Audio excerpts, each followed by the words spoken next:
Please subscribe Tejas academy Hanumakonda. పక్కనే ఉన్న bell ఐకాన్ని క్లిక్ చేసి ఆల్ నోటిఫికేషన్ని నొక్కినచో మేము అప్లోడ్ చేసే ప్రతి వీడియోని మీరు నోటిఫికేషన్ రూపంలో పొందుతారు. ఫ్రెండ్స్, ఈరోజు మనం భారత రాజ్యాంగంలోని ఒక ముఖ్యమైన భాగం ఆదేశిక సూత్రాల గురించి చర్చించబోతున్నాం. ఓకే, మరి ఈ ఆదేశ సూత్రాల యొక్క ప్రాముఖ్యత, రకాలు మరియు వాటి అమలుకు సంబంధించిన ముఖ్యమైన ఆర్టికల్స్ గురించి విపులంగా ఈ క్లాస్లో మనం తెలుసుకుందాం. ఈ ఆదేశిక సూత్రాలు మన రాజ్యాంగంలోని నాలుగవ భాగంలో నాలుగవ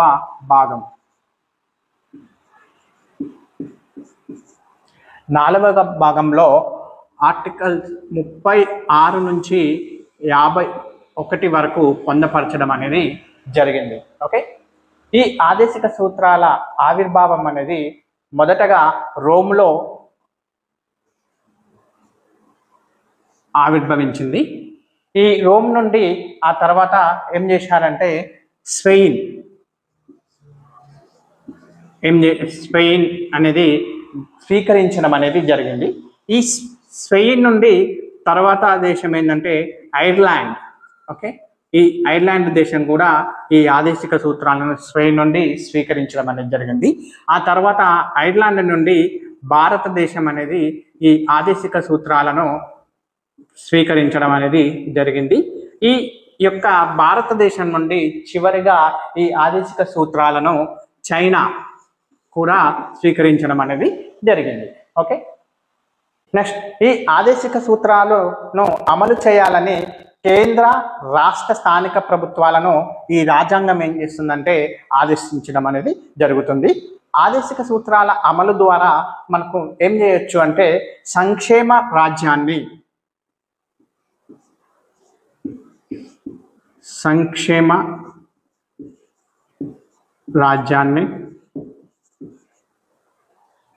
అదేవిధంగా ఆర్థిక న్యాయాన్ని,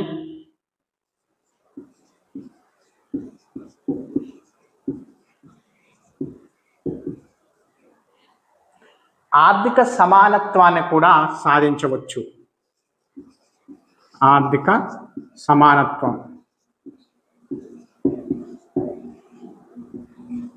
ఈ యొక్క ఆదేశిక సూత్రాలను అమలు చేయడం ద్వారా ఏంటంటే సంక్షేమ రాజ్యాన్ని, ఆర్థిక న్యాయాన్ని అండ్ ఆర్థిక సమానత్వాన్ని సాధించవచ్చు. ఓకే, తర్వాత ఏ పార్టీ అధికారంలోకి వచ్చినా కానీ ఆ పార్టీ సిద్ధాంతాలకు అతీతంగా ఏం చేయాలంటే ఈ యొక్క ఆదేశిక సూత్రాలను ఖచ్చితంగా అమలు చేయాలి. ఓకే, ఈ ఆదేశిక సూత్రాలను రూపొందించడంలో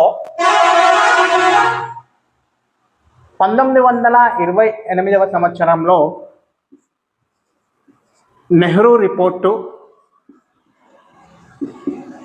ఓకే, ఆ తర్వాత 1931వ సంవత్సరంలో కరాచీ కాంగ్రెస్ తీర్మానం,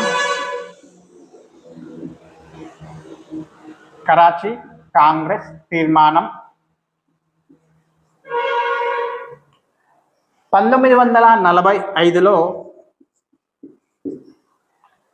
తేజ్ బహదూర్ సప్రు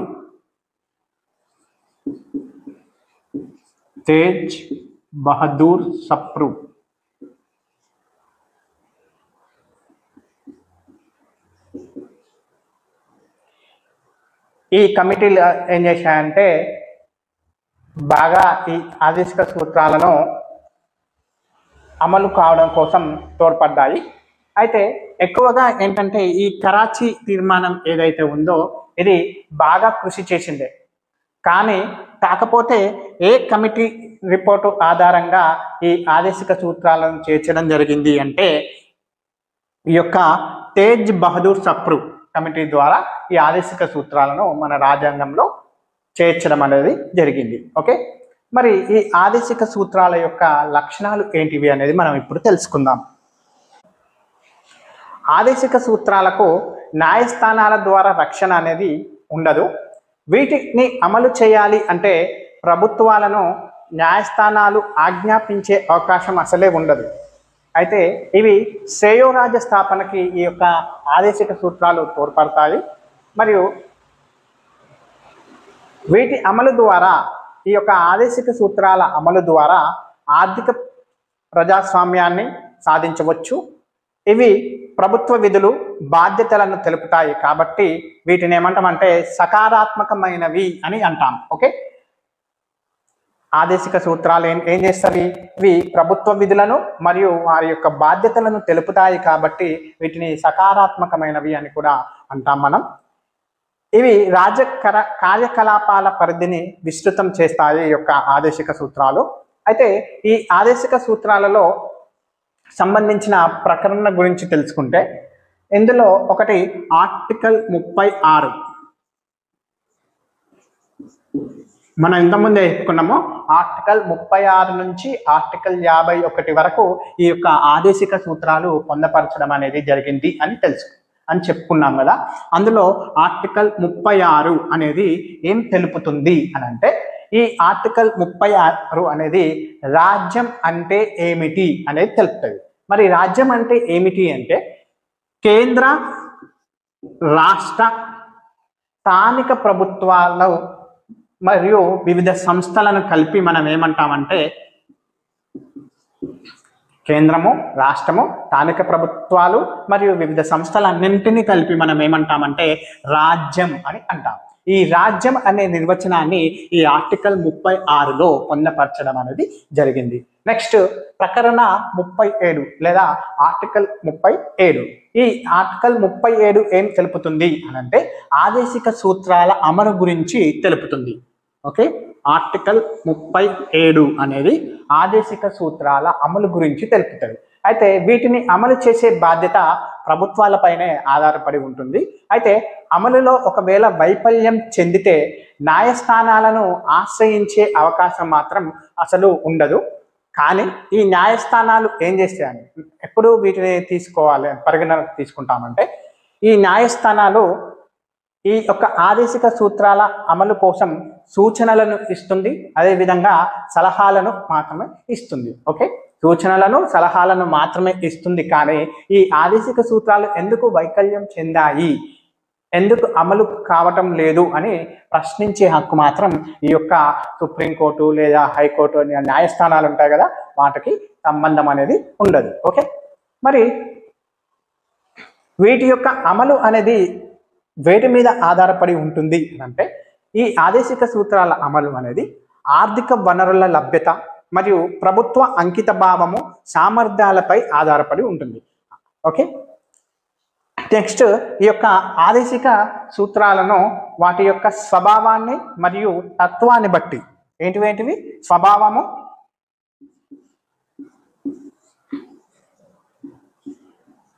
మరియు తత్వాన్ని బట్టి వీటిని 3 రకాలుగా విభజించడం అనేది జరిగింది. అయితే ఈ యొక్క స్వభావాన్ని, తత్వాన్ని బట్టి 3 రకాలుగా మరి ఎవరు విభజించారు అని అంటే, ప్రముఖ పరిపాలనా శాస్త్రవేత్త అయిన ప్రొఫెసర్ ఎంపి శర్మ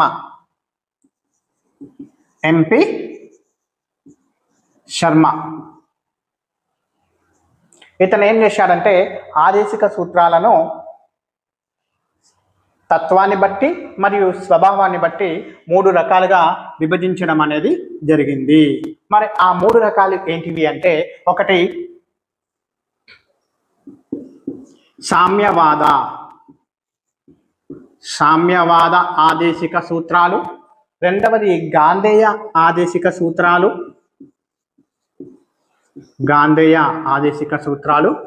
మూడవది వచ్చేసి ఏంటంటే ఉదారవాద ఆదేశిక సూత్రాలు.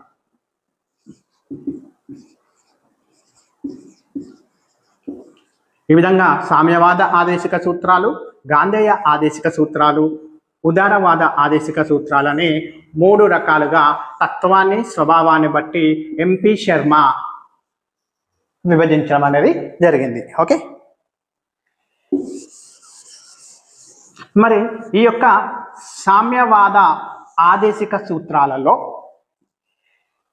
ఏ ఆర్టికల్స్ ని పొందపరచడం అనేది జరిగింది అని అంటే, article 38, okay, article 39, article 41, article 42 and article 43, టోటల్గా 5.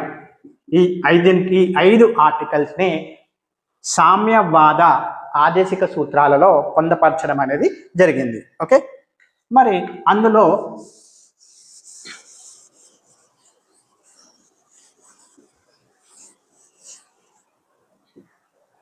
ఆర్టికల్ 38, ఓకే, ఆర్టికల్ 38 గురించి తెలుసుకుందాం. ఈ ఆర్టికల్ 38లో భారతదేశం ఒక సంక్షేమ రాజ్యం కాబట్టి ప్రజలందరికీ ఆర్థిక, సాంఘిక, రాజకీయ న్యాయాన్ని అందించాలి అని ఈ యొక్క ఆర్టికల్ 38 తెలుపుతుంది. ఏంటివి? ఆర్థిక, ఓకే, ఆర్థిక, సాంఘిక,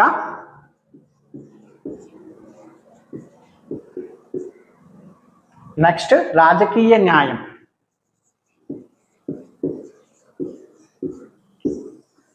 ఆర్థిక, సాంఘిక, రాజకీయ న్యాయాలని ప్రజలందరికీ అందించాలి అనేది ఈ యొక్క ఆర్టికల్ 38 అనేది తెలుపుతుంది. Next article 39. ఆర్టికల్ 39 ఏం తెలుపుతుంది, ఏం పొందపరిచారు అంటే ఇందులో ప్రభుత్వ విధాన రూపకల్పనలలో ఆదేశిక సూత్రాలను దృష్టిలో ఉంచుకోవాలి అని ఈ యొక్క ఆర్టికల్ 39 అనేది తెలుపుతుంది. నెక్స్ట్ ఈ ఆర్టికల్ 39లో మళ్ళీ 39A అనేది ఉంటుంది. ఈ 39A అనేది ఏం తెలుపుతుందంటే స్త్రీ పురుషులకు సమాన జీవనోపాధి కల్పించాలి అనేది ఈ ఆర్టికల్ 39A అనేది తెలుపుతుంది. నెక్స్ట్ ఈ ఇందులో మళ్ళీ 39B అనే ఆర్టికల్ ఉంటుంది. ఈ 39B అనేది ఏం తెలుపుతుంది అంటే భౌతిక సంపదను అందరికీ సమానంగా పంపిణీ చేయాలి అనేది తెలుపుతుంది. ఓకే, నెక్స్ట్ ఆర్టికల్ 30, ఇందులో మళ్ళీ ఆర్టికల్ 39C.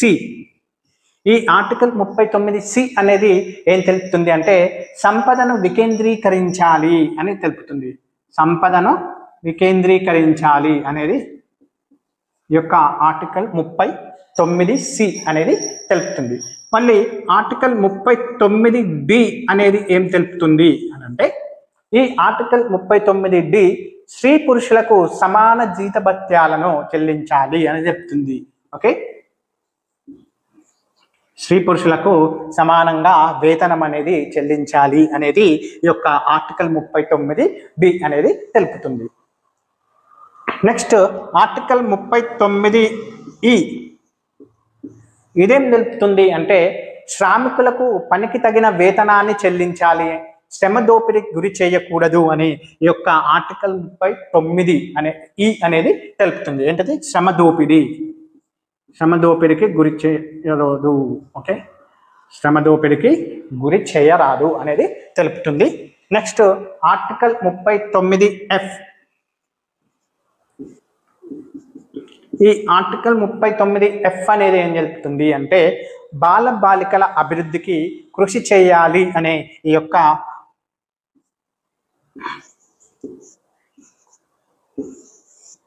ఆర్టికల్ 39F అనేది తెలుపుతుంది. ఓకే, స్త్రీ పురుషుల సమానత్వానికి 1955వ సంవత్సరంలో హిందూ వివాహ చట్టాన్ని ఏర్పరచడం అనేది జరిగింది. 1955వ సంవత్సరంలో హిందూ వివాహ చట్టంని ఏర్పరచడం అనేది జరిగింది. అదేవిధంగా 1961వ సంవత్సరంలో వరకట్న నిషేధ చట్టాన్ని కూడా వీళ్ళు రూపొందించడం అనేది జరిగింది. ఇది చాలా సార్లు అడిగారండి ఈ బిట్.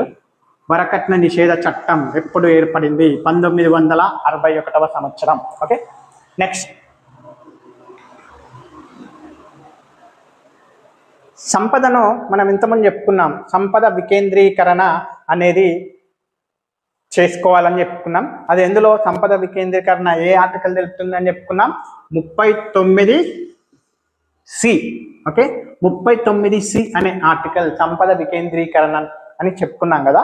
ఈ సంపద వికేంద్రీకరణ కోసము కొన్ని కార్యక్రమాలను అనేటివి వీళ్ళు ఏర్పాటు చేయడం అనేది జరిగింది. అవి ఏంటివి అనేది చూద్దాం. 1950వ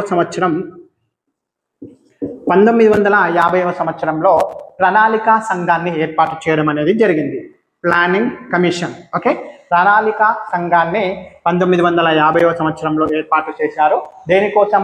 సంపదను వికేంద్రీకరణ చేయడం కోసం. ఓకే, నెక్స్ట్ 1951వ సంవత్సరంలో భూ సంస్కరణల చట్టాన్ని ఏర్పరచడం అనేది జరిగింది. భూ సంస్కరణల చట్టంని 1951వ సంవత్సరంలో. అదేవిధంగా 1969 ఈ 1969వ సంవత్సరంలో బ్యాంకులను ఏంటంటే జాతీయకరణ అనేది చేపట్టడం అనేది జరిగింది. ఓకే, బ్యాంక్స్ని జాతీయకరణం చేయడం అనేది ఈ యొక్క 1969వ సంవత్సరంలో చేయడం అనేది జరిగింది. ఎందుకోసము అంటే సంపదను వికేంద్రీకరించడం కోసం. ఓకే, ఆ తర్వాత ఆర్టికల్ 41. ఈ ఆర్టికల్ 41 అనేది పని హక్కును గురించి తెలియజేస్తుంది.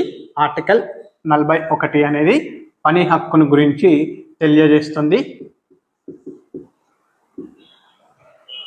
అందరికీ ఉపాధి కల్పించాలి, ఉపాధి లేని వారికి నిరుద్యోగ భృతి చెల్లించాలి, యువతులను ఏంటంటే చెడు అలవాట్లకు లోను కాకుండా నియంత్రించాలి అనే ఈ యొక్క ఆర్టికల్ 41 తెలియజేయడం అనేది జరుగుతుంది. ఓకే, ఇంకా వృద్ధులకు అనాథలకు చేయూతనివ్వాలి, వికలాంగులకు సంక్షేమ పథకాల ద్వారా ప్రత్యేక చర్యలను చేపట్టాలి అని ఈ ఆర్టికల్ 41 తెలియజేస్తుంది. ఈ ఆర్టికల్ 41లో భాగంగా 2006లో ఏం చేశారంటే ఈ వృద్ధులకు వికలాంగులకు ఇట్లా ఇవి ఉన్నాయి కదా, హెల్ప్ చేయాలి అనేది. దాంట్లో భాగంగా మళ్ళీ పని హక్కు అని చెప్పుకున్నాం కదా. ఈ ఆర్టికల్ 41 ముఖ్యంగా పని హక్కును తెలుపుతుంది కాబట్టి దీంట్లో భాగంగా వీళ్ళు ఏం చేశారంటే 2006వ సంవత్సరంలో గ్రామీణ ఉపాధి హామీ పథకాన్ని ప్రవేశపెట్టారు. ఓకే, ఎందుకు అంటే నిరుద్యోగులకు చేయూతనివ్వాలి ఇట్లా అని చెప్పుకున్నాం కదా. దానికి బదులుగా ఈ గ్రామీణ ఉపాధి హామీ పథకం ద్వారా వాళ్ళకి ఎంతో అంత ఏదైనా సహకారాలు చేయొచ్చు అనే ఉద్దేశంతో 2006వ సంవత్సరంలో ఏం చేశారంటే గ్రామీణ ఉపాధి హామీ పథకాన్ని ఏర్పాటు చేయడం అనేది జరిగింది. Okay, next article 42. ఈ ఆర్టికల్ 42లో కార్మికులు పనిచేసేందుకు మానవనీయ పరిస్థితులను అంటే ఈ యొక్క కార్మికులు ఎవరైతే పనిచేస్తుంటారో వాళ్ళకు అక్కడ పని చేయడానికి అనుగుణంగా వాళ్ళకు అక్కడ చుట్టూ ఉన్న పరిసర పరిస్థితులను వాళ్ళకు అనుకూలంగా చేయాలి. అంతేకాకుండా స్త్రీలకు ప్రసూతి సౌకర్యాలను కల్పించడం అనేది చేయాలి అనేది ఈ యొక్క ఆర్టికల్ 42 అనేది తెలియజేస్తుంది. ఓకే, నెక్స్ట్ ఈ ఆర్టికల్ 42లో వీటిని చేయడం కోసము 1961వ సంవత్సరంలో మాతృత్వ ప్రయోజన చట్టాన్ని, నెక్స్ట్ మాతృత్వ ప్రయోజన చట్టం 2006వ సంవత్సరములో పితృత్వ ప్రయోజన చట్టాన్ని రూపొందించడం అనేది జరిగింది. 1961వ సంవత్సరంలోనేమో మాతృత్వ ప్రయోజన చట్టాన్ని, 2006వ సంవత్సరంలో పితృత్వ చట్టాన్ని ఏర్పాటు చేయడం అనేది జరిగింది. ఇక్కడ 2006వ సంవత్సరం 2 సార్లు వచ్చింది. ఒకటేమో ఏంటిదంటే పితృత్వ చట్టము, అది ఇందులో 42వ ఆర్టికల్లో. నెక్స్ట్ ఇంకోటి ఏంటిది, ఇక్కడ 41వ ఆర్టికల్లో కూడా వచ్చింది 2006 అనేది. ఇదేంటిది 2006 అంటే ఇది గ్రామీణ ఉపాధి హామీ పథకం. ఓకే, అది గుర్తుంచుకోండి. నెక్స్ట్ చివరిగా ఆర్టికల్ 43. ఓకే, ఈ యొక్క సామ్యవాద ఆదేశిక సూత్రాలలో మొత్తం 5 ఆర్టికల్స్ ను పొందపరచడం జరిగింది అని చెప్పుకున్నాం కదా. అందులో 31వదేమో రాజ్యం గురించి అని చెప్పుకున్నాము. ఇలా 39, 41, 42 అయిపోయాయి. చివరిగా 43వ ప్రకరణ. ఓకే, ఈ 43లో ఆర్టికల్ 43A, ఈ ఆర్టికల్ 43A ఏం చెప్తుంది అంటే పారిశ్రామిక యాజమాన్యంలో కార్మికులకు భాగస్వామ్యం అనేది కల్పించాలి అని ఈ ఆర్టికల్ 43A అనేది తెలియజేస్తుంది. ఓకే, నెక్స్ట్ గాంధేయ ఆదేశిక సూత్రాలు. ఈ శర్మ స్వభావము ఓకే తత్వాన్ని బట్టి 3 రకాలుగా విభజించాడు ఈ యొక్క ఆదేశిక సూత్రాలను చెప్పుకున్నాం కదా.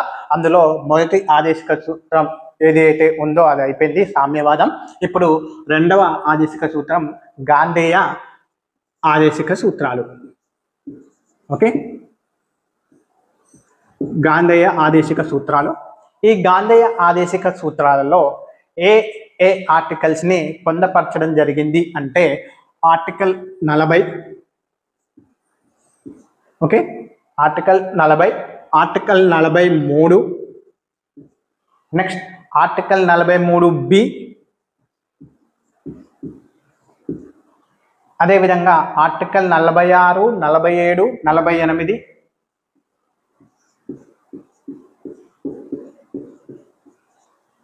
ఓకే, ఇంకా ఆర్టికల్ 48(2),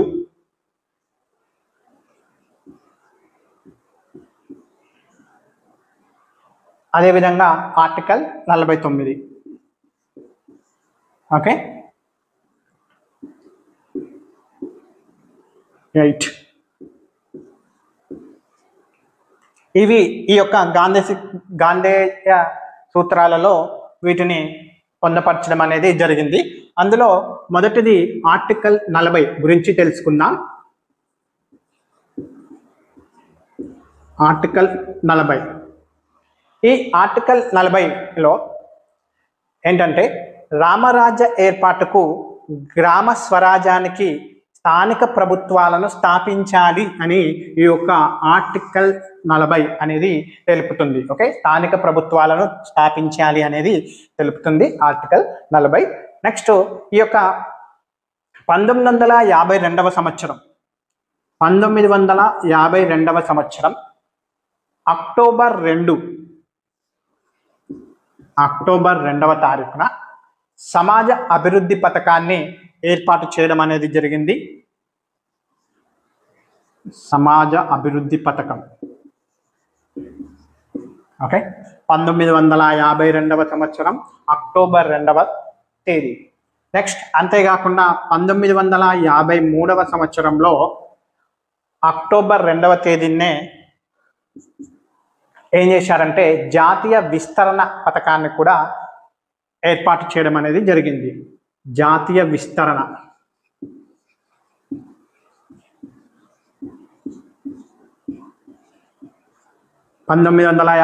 సంవత్సరము అక్టోబర్ 2వ తారీఖున సమాజ అభివృద్ధి పథకం. 1953 అక్టోబర్ 2వ తారీఖున జాతీయ విస్తరణ పథకాన్ని సరిగ్గా 1 సంవత్సరం తర్వాత ఏర్పాటు చేయడం అనేది జరిగింది.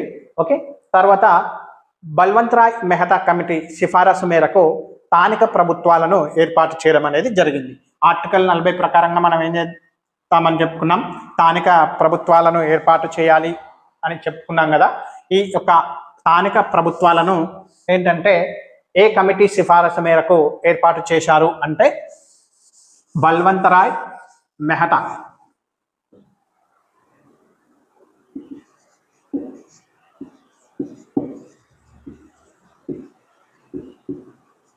బల్వంత్ రాయ్ మెహతా కమిటీ సిఫారసుల మేరకు ఈ యొక్క స్థానిక ప్రభుత్వాలను ఏర్పాటు చేయడం అనేది జరిగింది. Okay, next LM Singhvi committee సిఫారసు మేరకు 73, 74వ రాజ్యాంగ సవరణల ద్వారా ఈ గాంధేయ సూత్రాలకు ఏం చేశారంటే రాజ్యాంగ ప్రతిపత్తిని కల్పించడం అనేది జరిగింది. ఓకే,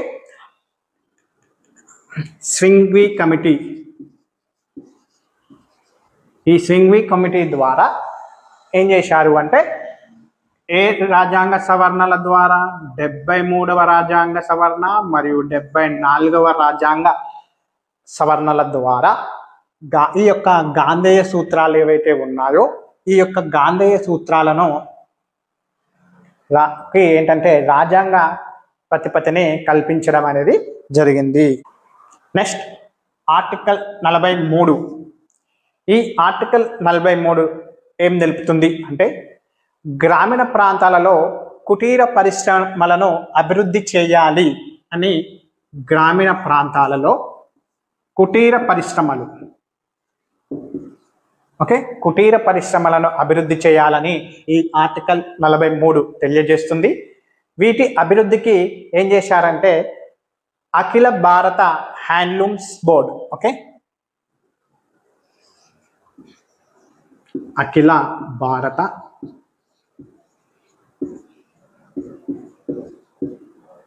హ్యాండ్లూమ్స్ బోర్డు అదేవిధంగా అఖిల భారత హ్యాండ్లూమ్స్ బోర్డ్, అఖిల భారత ఖాదీ కమిషన్,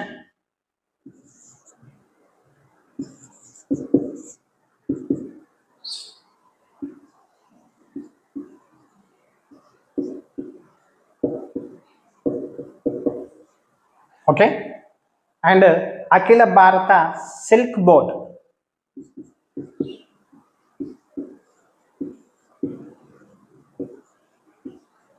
గ్రామీణ అభివృద్ధిలో గ్రామీణ ప్రాంతాలలో కుటీర పరిశ్రమలను అభివృద్ధి చేయడం కోసము అఖిల భారత హ్యాండ్లూమ్స్ బోర్డ్, అఖిల భారత ఖాదీ కమిషన్, అఖిల భారత స్కిల్ బోర్డ్స్ని ఏర్పాటు చేయడం అనేది జరిగింది.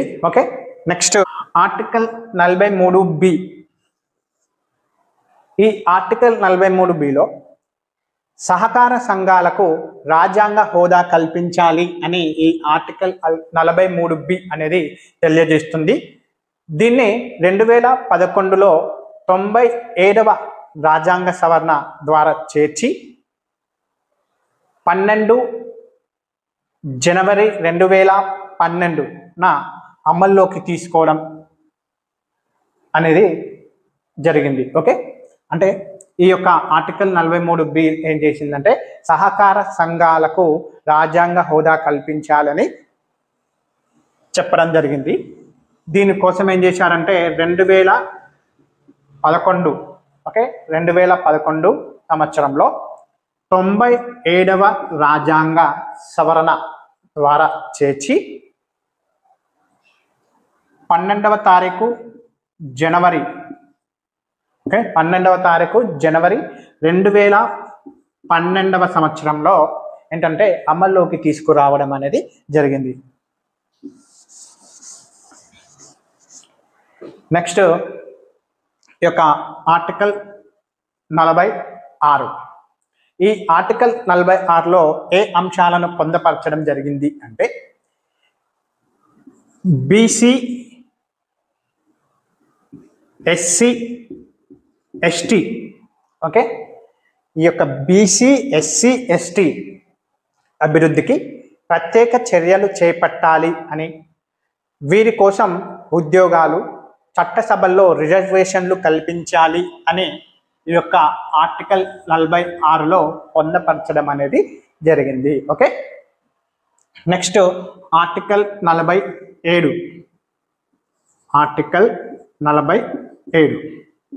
ఈ ఆర్టికల్ 47లో ఎటువంటి అంశాలను పొందుపరిచారు అంటే ప్రజా ఆరోగ్యాన్ని సంరక్షించాలి అని, మద్యపానము, ధూమపానము, మత్తు పదార్థాలను నిషేధించాలి అని ఈ యొక్క ఆర్టికల్ 47లో పొందుపరచడం అనేది జరిగింది.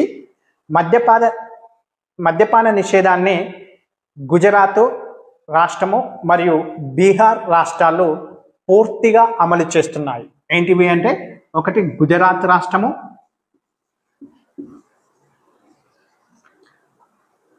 గుజరాత్ రాష్ట్రము, బీహార్ రాష్ట్రం. ఈ రెండు రాష్ట్రాలు మద్యపాన నిషేధాన్ని పూర్తిగా అమలు చేస్తున్నాయి. ఇంకా ఆంధ్ర రాష్ట్రంలో 1954వ సంవత్సరము. ఓకే, నెక్స్ట్ ఆంధ్రప్రదేశ్లో అయితే 1994వ సంవత్సరము లో ఈ యొక్క మద్యపాన నిషేధాన్ని విధించడం అనేది జరిగింది. Okay, next article 48. ఈ ఆర్టికల్ 48 ఈ ఆర్టికల్ 48లో ఏంటంటే ఏ అంశాలను పొందుపరిచారు అనగా వ్యవసాయ అభివృద్ధికి తోడ్పడాలి, పశు పోషణను పెంపొందించాలి అనే ఈ యొక్క ఆర్టికల్ 48లో పొందపరచడం అనేది జరిగింది. ఇంకా ఒకటి ఇంపార్టెంట్ పాయింట్ ఏంటంటే గో వధను నిషేధించాలి అనేది కూడా ఈ యొక్క ఆర్టికల్ 48 తెలుపుతుంది. ఓకే, గోవులను వధించడం అనేది నివారించాలి. ఓకే, అంటే పూర్తిగా తీసేయాలి అని ఈ యొక్క ఆర్టికల్ 48 తెలుపుతుంది. ఇంకా ఉత్పాదకతను పెంచేందుకు రైతులకు సాంకేతిక పరిజ్ఞానాన్ని అందించాలి అని కూడా ఈ యొక్క ఆర్టికల్ 48 అనేది తెలియజేస్తుంది. ఇంకా ఈ యొక్క వ్యవసాయం అభివృద్ధి కోసం ఏం చేయాలంటే ఎరువులను, విత్తనాలను కూడా సమృద్ధిగా పంపిణీ చేయాలి అని కూడా ఈ యొక్క ఆర్టికల్ 48లో పొందుపరచడం అనేది జరిగింది. Okay, next article 48(2). Article 48(a). ఓకేనా, ఈ ఆర్టికల్ 48(a)లో ఏ అంశాలను పొందుపరిచారు అంటే వన్యమృగాలను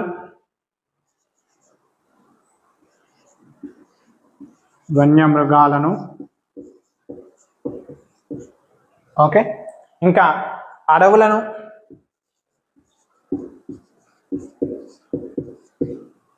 సంరక్షించి పర్యావరణాన్ని కాపాడాలి అనే ఈ యొక్క ఆర్టికల్ 48(a)లో పొందపరచడం అనేది జరిగింది. ఓకే, దీనికోసం ఏం చేశారంటే 1974వ సంవత్సరంలో కాలుష్య నియంత్రణ చట్టాన్ని ఏర్పాటు చేయడం అనేది జరిగింది. ఇంకా 1980వ సంవత్సరంలో అడవుల పరిరక్షణ చట్టాన్ని కూడా రూపొందించారు. అడవుల పరిరక్షణ.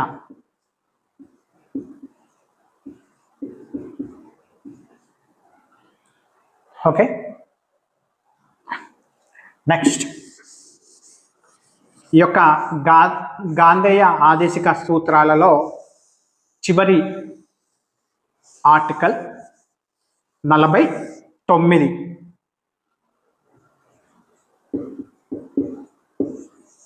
గురించి తెలుసుకుందాం. ఈ యొక్క ఆర్టికల్ 49లో ఏ అంశాలు ఉన్నవి అంటే భారతదేశ ఉన్నత సంస్కృతిని, వారసత్వాన్ని, చారిత్రక ప్రదేశాలను సంరక్షించాలి అని ఈ యొక్క ఆర్టికల్ 49లో పొందపరచడం అనేది జరిగింది. చారిత్రక ప్రదేశాల పరిరక్షణ చట్టాన్ని 1958వ సంవత్సరంలో ఏర్పాటు చేయడం జరిగింది. 1958వ సంవత్సరంలో ఏ చట్టాన్ని ఏర్పాటు చేశారు? చారిత్రక ప్రదేశాల పరిరక్షణ చట్టాన్ని ఏర్పాటు చేయడం అనేది జరిగింది. ఇంకేం చేశారు అంటే కేంద్ర సంగీత సాహిత్య అకాడమీలను కూడా ఏర్పాటు చేయడం అనేది జరిగింది. కేంద్ర సాహిత్య అకాడమీ. ఓకే, కేంద్ర సంగీత అండ్ సాహిత్య అకాడమీలను ఏర్పాటు చేశారు. అదే కాకుండా 1958వ సంవత్సరంలో చారిత్రక ప్రదేశాల పరిరక్షణ చట్టాన్ని కూడా ఏర్పాటు చేయడం అనేది జరిగింది. ఓకేనా, నెక్స్ట్ ఈ యొక్క మూడవ ఆదేశిక సూత్రం అంటే శర్మ గారు ఏర్పాటు చేసిన మూడవ రకం ఏంటిది అంటే ఉదారవాద ఆదేశిక సూత్రాలు.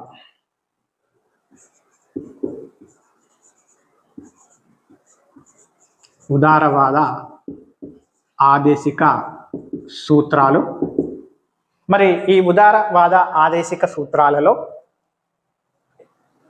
ఏ ఆర్టికల్స్ని పొందపరిచారు అనేది చూద్దాం. ఇందులో 44వ ఆర్టికల్ని పొందపరచడం జరిగింది. అంతేకాకుండా 45వ ఆర్టికల్ని పొందపరిచారు, 50వ ఆర్టికల్ని కూడా పొందపరిచారు, చివరిగా 51వ ఆర్టికల్ని కూడా పొందపరచడం అనేది జరిగింది. ఓకే, మరి అందులో ఆర్టికల్ 44, ఈ ఆర్టికల్ 44లో ఏ అంశాలను పొందపరిచారు అంటే భారతదేశంలో హిందూ, ముస్లిం, క్రైస్తవులందరికీ ఒకే రకమైన అంటే ఏంటిది అంటే ఉమ్మడి పౌరస్మృతిని కల్పించాలి, ఏర్పాటు చేయాలి అనే ఈ యొక్క ఆర్టికల్ 44 అనేది తెలియజేస్తుంది. ఓకే, అయితే దీన్ని అమలు చేయాలని ఈ యొక్క కేంద్ర ప్రభుత్వం ఏదైతే ఉంటుందో అది దానికి సుప్రీంకోర్టు ఏం చేసిందంటే ఆజ్ఞాపించింది. ఏ సంవత్సరంలో ఆజ్ఞాపించింది అంటే 1952వ సంవత్సరంలో ఫస్ట్ టైం ఆజ్ఞాపించింది. ఆ తర్వాత 1985వ సంవత్సరంలో సెకండ్ టైం మళ్ళీ ఆజ్ఞాపించింది. అంతేకాకుండా మళ్ళీ సరిగ్గా 10 సంవత్సరాలకు 1995వ సంవత్సరంలో మూడవసారి ఈ సుప్రీంకోర్టు కేంద్ర ప్రభుత్వాన్ని ఆజ్ఞాపించింది. ఇంకా మళ్ళీ 1997 2 సంవత్సరాల తర్వాత మళ్ళీ ఒకసారి 4వసారి ఆజ్ఞాపించడం అనేది జరిగింది. చివరిగా 2004వ సంవత్సరంలో కూడా ఈ సుప్రీంకోర్టు కేంద్ర ప్రభుత్వాన్ని ఆజ్ఞాపించడం అనేది జరిగింది. అయితే ఈ యొక్క ఇన్నిసార్లు సుప్రీంకోర్టు ఆజ్ఞాపించినా కానీ దీని యొక్క అమలు అనేది జరగలేదు. ఈ యొక్క ఉమ్మడి పౌరస్మృతిని అమలు చేస్తున్న ఏకైక రాష్ట్రం ఏంటిది అంటే చాలా ఇంపార్టెంట్, ఇది గోవా. ఓకే, చిన్న రాష్ట్రం. ఈ యొక్క చిన్న రాష్ట్రమే ఏంటంటే ఉమ్మడి పౌరస్మృతిని అమలు చేస్తుంది. ఓకే, ఈ ఉమ్మడి పౌరస్మృతిలో ఏంటంటే ఒక కేసు కూడా ఉంది. ఆ కేసు ఏంటిది అనే విషయానికి వస్తే సరదా ముద్గల్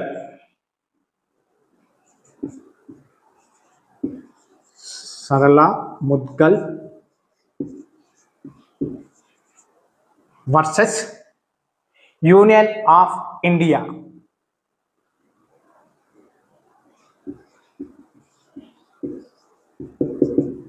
యూనియన్ ఆఫ్ ఇండియా ఎప్పుడు ఈ కేసు జరిగింది అంటే 1995వ సంవత్సరం.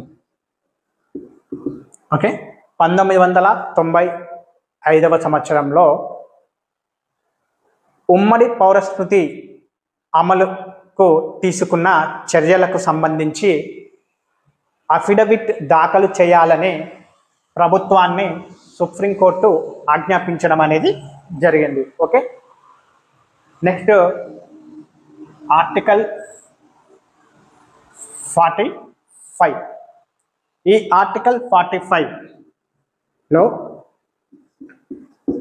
ఏ అంశాలను చేర్చారు అంటే 6 ఏళ్లలోపు బాలబాలికలకు పౌష్టిక ఆహారాన్ని అందించాలి అని ఈ యొక్క ఆర్టికల్ 45లో పొందపరచడం అనేది జరిగింది. ఇంకా ఏంటంటే పూర్వ శిశు కేంద్రాలను ఏర్పాటు చేయాలని, దీన్ని 2002వ సంవత్సరంలో 86వ రాజ్యాంగ సవరణ ద్వారా చేర్చడం అనేది జరిగింది. ఓకే, 86వ రాజ్యాంగ సవరణ ద్వారా ఈ యొక్క ఆర్టికల్ 45లో ఈ యొక్క పూర్వ శిశు కేంద్రాలను ఏర్పాటు చేయాలని, 6 ఏళ్ల లోపు బాలికలకు పౌష్టిక ఆహారాన్ని అందించాలి అని ఈ యొక్క 2002వ సంవత్సరంలో 86వ రాజ్యాంగ సవరణ ద్వారా చేర్చడం అనేది జరిగింది. ఓకే, నెక్స్ట్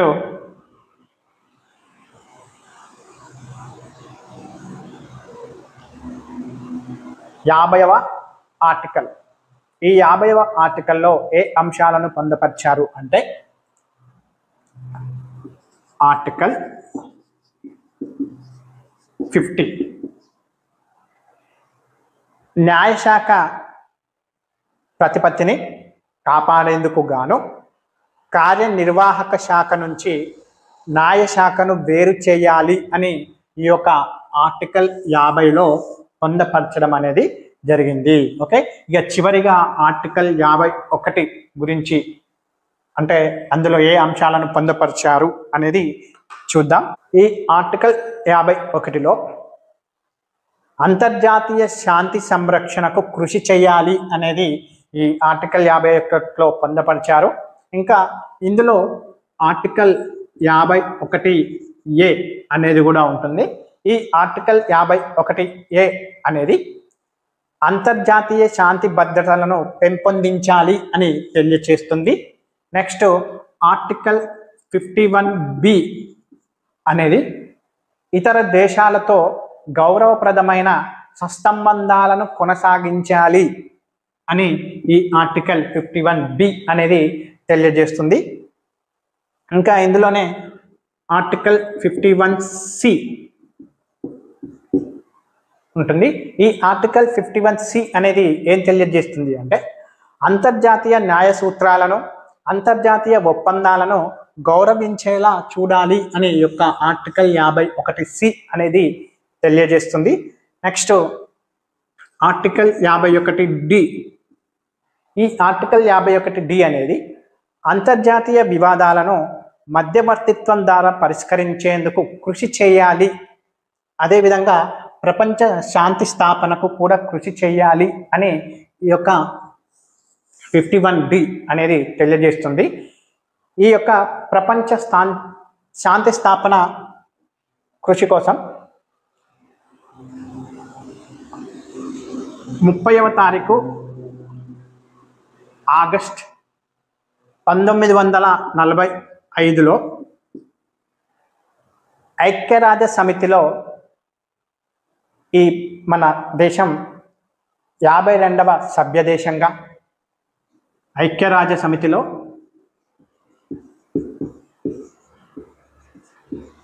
52వ సభ్య దేశంగా 1949వ సంవత్సరంలో కామన్వెల్త్ కూటమిలో కూడా ఈ యొక్క భారత్ అనేది చేరడం అనేది జరిగింది. ఓకే, ఇంకా ప్రచ్ఛన్న యుద్ధం నుంచి ప్రపంచాన్ని విముక్తి చేసేందుకు గాను 1961వ సంవత్సరంలో అలీన విధానంలో కీలక పాత్ర పోషించింది. ఓకే, అలీన విధానంలో కూడా కీలక పాత్ర అనేది పోషించడం జరిగింది. దక్షిణ మధ్య ఆసియా దేశాల మధ్య సహకారాన్ని పెంపొందించేందుకు గాను 1985వ సంవత్సరంలో షార్క్ ఏర్పాటు కోసం కూడా ఇది చాలా దోహదపడడం అనేది జరిగింది. ఓకే, ఈ ఆదేశిక సూత్రాలలో అదనంగా చేర్చిన ఇంకో కొన్ని అంశాలు ఏంటివి అనేది విషయానికి వస్తే 1976వ సంవత్సరం 42వ రాజ్యాంగ సవరణ ద్వారా ఆర్టికల్ 39B, 43B,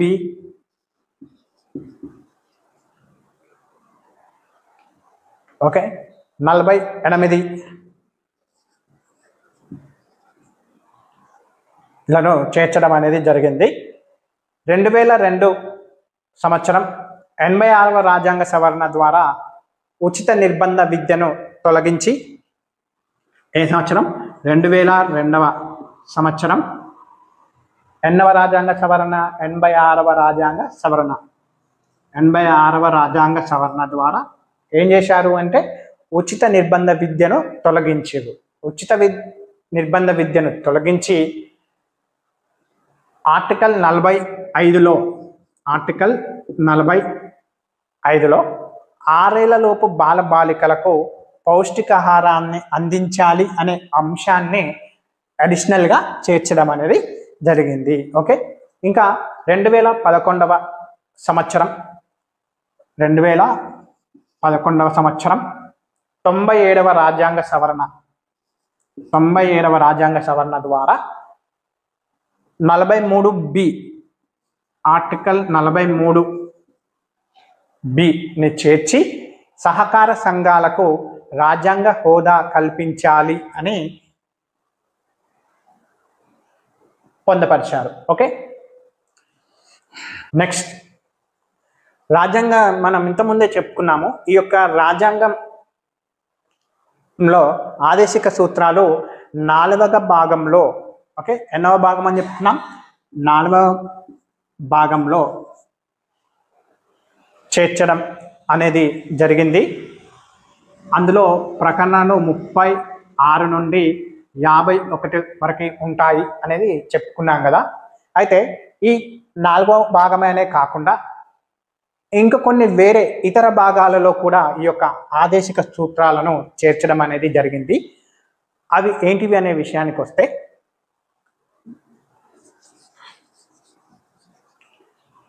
పదహారవ భాగం. ఈ 16వ భాగంలో ఆర్టికల్ 335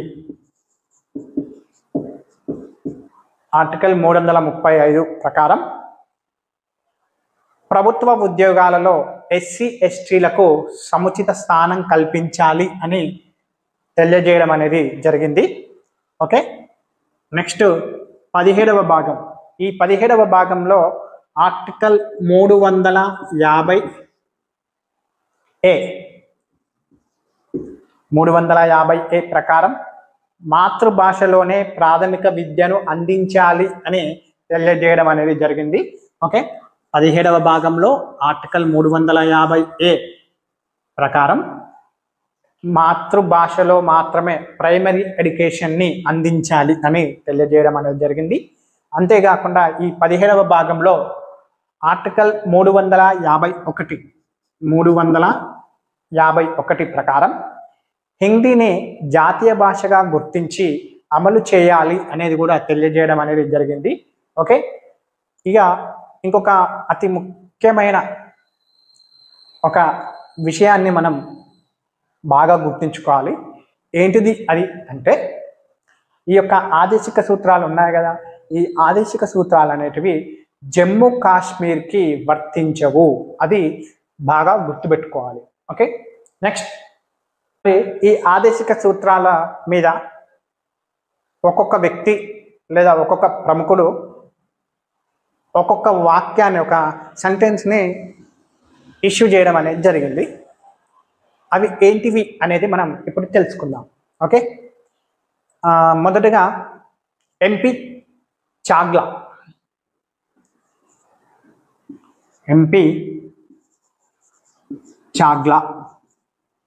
ఈ యొక్క ప్రముఖుడు ఈ యొక్క ఆదేశ సూత్రాల గురించి ఏమన్నాడు అంటే, ఆదేశిక సూత్రాలు సక్రమంగా అమలైనట్లయితే భారతదేశం అనతి కాలంలోనే భూతల స్వర్గం అవుతుంది అనే ఈ యొక్క ఎంపీ చాగ్లా అనే ప్రముఖుడు తెలియజేయడం జరిగింది. ఓకే, నెక్స్ట్ ఇంకొక ప్రముఖుడు ఎవరు అంటే professor KT Shah.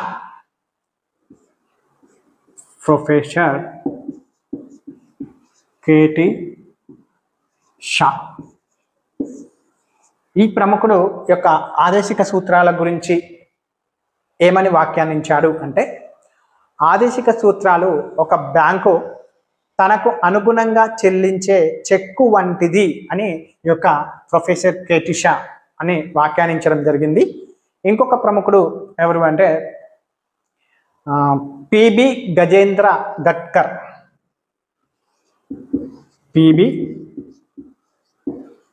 Gajendra Gadkari.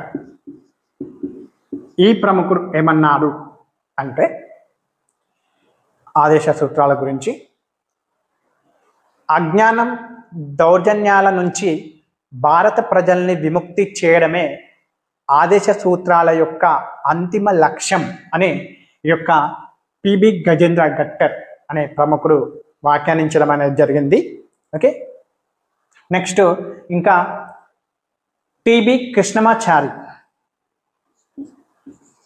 TB Krishnamachari ఈ ప్రముఖుడు ఆదేశ సూత్రాల గురించి ఏమన్నారు అంటే, ఆదేశిక సూత్రాలు వైవిధ్య సెంటిమెంట్లతో కూడిన చెత్త బుట్ట వంటిది అని ఈ యొక్క టిబి కృష్ణమాచారి వ్యాఖ్యానించడం అనేది జరిగింది. ఇంకా డాక్టర్ బిఆర్ అంబేద్కర్.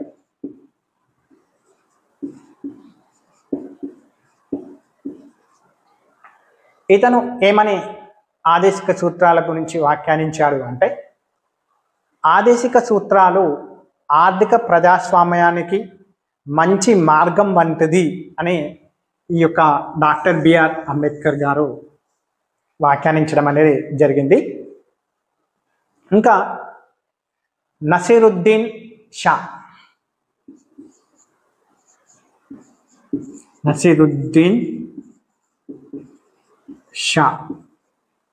ఓకే, ఈ నసీరుద్దీన్ షా అనే ప్రముఖుడు ఆదేశ సూత్రాల గురించి ఏమని వ్యాఖ్యానించారు అంటే, నిర్దేశిక నియమాలు ప్రతి సంవత్సరం ప్రారంభం రోజున చేసుకునే తీర్మానాల వంటివి, అవి జనవరి 2వ తేదీనే భంగమైపోతాయి అని ఈ యొక్క నసీరుద్దీన్ షా అనే ప్రముఖుడు ఆదేశ సూత్రాల గురించి వ్యాఖ్యానించాడు.